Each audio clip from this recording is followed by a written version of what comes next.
चलिए, घातांकों के नियमों पर आधारित अपन प्रश्न करते हैं। प्रश्न बड़ी 1.6। पहला क्वेश्चन है 64 के ऊपर 1/2 की घात। 64 को हम क्या लिख सकते हैं, हालांकि यह गुणनखंड विधि का प्रयोग गुणनखंड निकाल के भी आप इस क्वेश्चन को कर सकते हैं, लेकिन अपन ज़्यादा कठिन क्वेश्चन इसलिए अपन व्यवहारिक तौर पे छोटा सा कैलकुलेशन है तो अपन मौके की कर सकते हैं। जैसे 64 है तो 64 को हम 64 के ऊपर कितने की 1/2 की घात लगी हुई है, तो 64 को हम क्या लिख सकते हैं, 8 में यदि हम 8 का गुणा करें तो 8 अठैया कितने होते हैं 64। तो हमने लिख दिया है 64 को हमने तोड़ दिया है 8 गुणित 8, क्योंकि 8 अठैया कितनी होती है 64।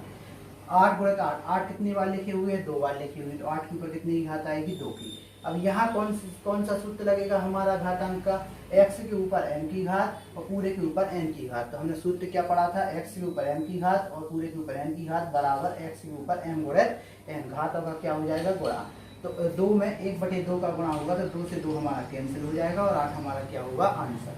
इसी प्रकार से हमारा दूसरा क्वेश्चन है 32 को हमने तोड़ा है। 32 को हम लिख सकते हैं 2 गुणित 2 गुणित 2 गुणित 2 गुणित 2, तो कितना हो जाएगा 32। देखिए कैसे, 2 दूनी 4, 4 दूनी 8, 8 दूनी 16, 16 दूनी 32। तो ये हमने 32 के गुणनखंड निकाल लिए। आप चाहो तो गुणनखंड विधि जो आपने पढ़ी हुई है ये, इससे आप 32 के गुणनखंड अभाज्य गुणनखंड निकाल सकते हो। चलिए, तो हमने ये गुणनखंड निकाले तो 2 के ऊपर कितनी घात हो गई 5 की घात हो गई, पूरे के ऊपर कितनी घात है 1/5 की। सूत्र हमारा यही लगेगा, x के ऊपर m की घात पूरे के ऊपर n की घात बराबर x के ऊपर m गुणित n की घात। दोनों घातों का क्या हो जाएगा गुणा हो जाएगा, तो 5 से 5 क्या हो जाएगा हमारा कैंसिल हो जाएगा और हमारा आंसर क्या आएगा 2।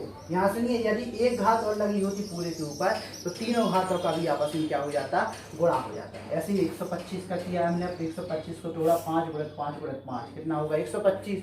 5 के ऊपर कितनी घात आई 3 की घात, 3 से 3 हमारा कैंसिल हो गया, तो आंसर क्या आया हमारा 5।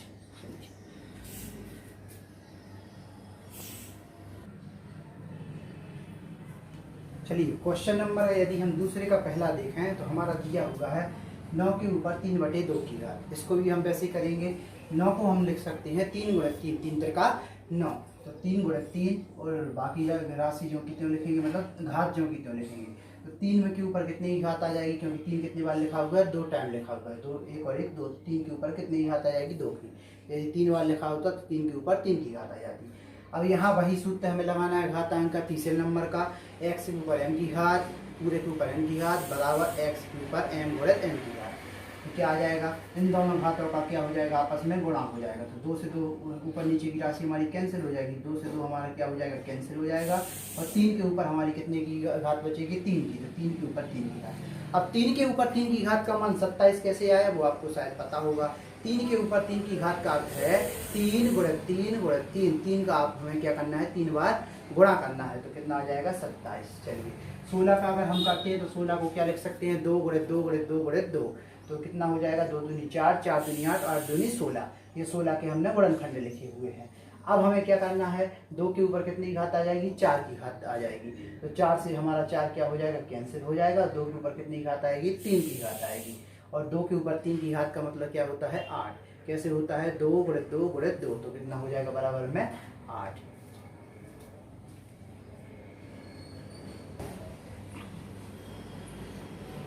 चलिए, क्वेश्चन नंबर तीसरे का पहला क्वेश्चन है हमारा 2 के ऊपर 2/3 की घात गुणित 2 के ऊपर 1/5 की घात। तो हमने देख लिया कि यहाँ आधार हमारा 2 है और घात हमारी 2/3 और 1/5 है। मतलब पहला नियम लगेगा घातांक का कि आधार समान है, घातें क्या है हमारी अलग अलग हैं। तो क्या हो जाती है गुणा में घातें जुड़ जाती हैं, सूत्र हमने लिख दिया है, तो ये दोनों घातें क्या हो जाएंगी जुड़ जाएंगी। अब जुड़ने के बाद क्या होगा, ये दोनों घातें हमारी आपस में क्या हो गई हैं 2 के ऊपर लगी जुड़ गई हैं।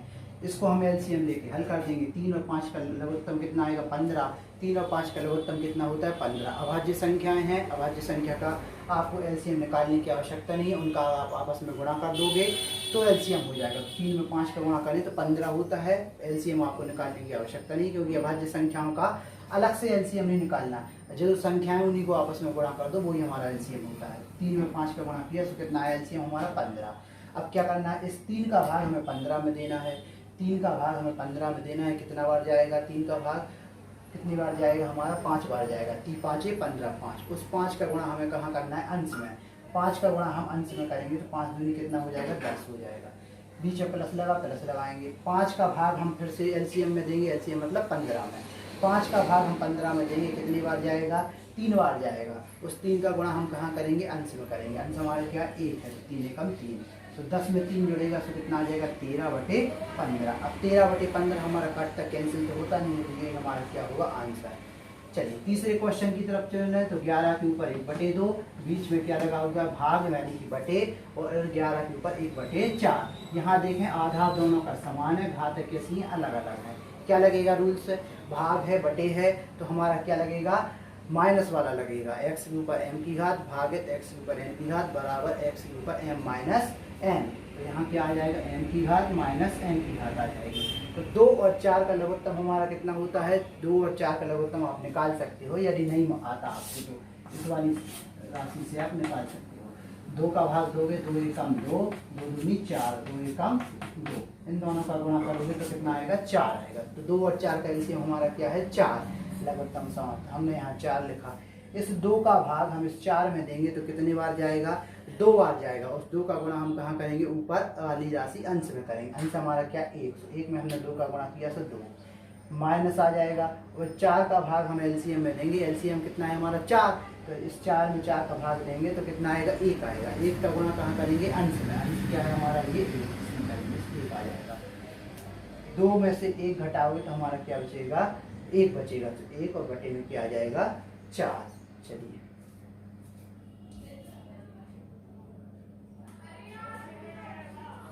चलिए इसी का क्वेश्चन नंबर दूसरा है, देख लीजिए। क्वेश्चन नंबर दूसरे में क्या है? 1/3 यानी कि तीसरे का क्वेश्चन नंबर ये दूसरा है।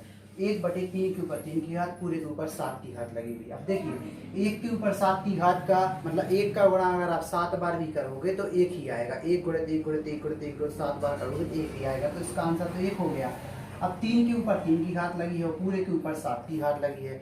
यही वाला नियम लगेगा चौथे नंबर का। तीसरे नंबर का हमने बताया था, x के ऊपर m की घात पूरे के ऊपर n की घात बराबर x के ऊपर m गुणित n की घात। चलिए तो क्या हो जाएगा? इन दोनों घातों का आपस में क्या हो जाएगा? गुणा। तो कितना आ जाएगा? 3 के ऊपर 21 की घात। चलिए यहाँ देख लीजिए, ये 7 के ऊपर 1/2 की घात है, 8 के ऊपर 1/2 की घात। यहाँ लेकिन एक अंतर है। क्या अंतर है? अभी तक हमने क्या पढ़ा था? आधार समान, घातें अलग अलग। लेकिन यहाँ आधार तो अलग अलग है परंतु घातें कैसी हैं? समान है। तो इसमें हम कुछ नहीं करते, घात हमारी समान है, इसके ऊपर भी 1/2, इसके ऊपर भी 1/2। तो हम क्या करेंगे? इन घातों का आपस में क्या कर देंगे? सॉरी इन आधार जो हमें दिए हैं, आधार अलग अलग है, घातें समान है। तो क्या करेंगे? आधार को आपस में क्या कर देंगे?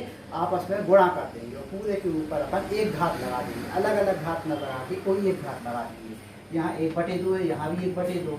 इसकी ये घात और इसकी ये घात सेम है, तो दोनों को गुणा में लिख के पूरे के ऊपर 1/2 की घात हम लिख सकते हैं। इसको हमें ऐसे समझ सकते हैं, यदि x के ऊपर हमारी क्या है? a की घात लगी हुई है और गुणित, ठीक है, और यहाँ पर हमारा कोई और है, मान लो y है, y के ऊपर b की घात लगी हुई है, a की ही घात लगी हुई है, तो हम इसको इस तरीके से लिख सकते हैं, x गुणित y कर देंगे और पूरे के ऊपर a की घात लगा देंगे। ये वाला नियम। तो हमारा क्या आ जाएगा? इन दोनों का हम आपस में गुणा कर देंगे पूरे के ऊपर 1/2 की घात। तो 7 या 8 56, 56 के ऊपर 1/2 की घात। चलिए यहाँ आपका अध्याय खत्म होता है। धन्यवाद।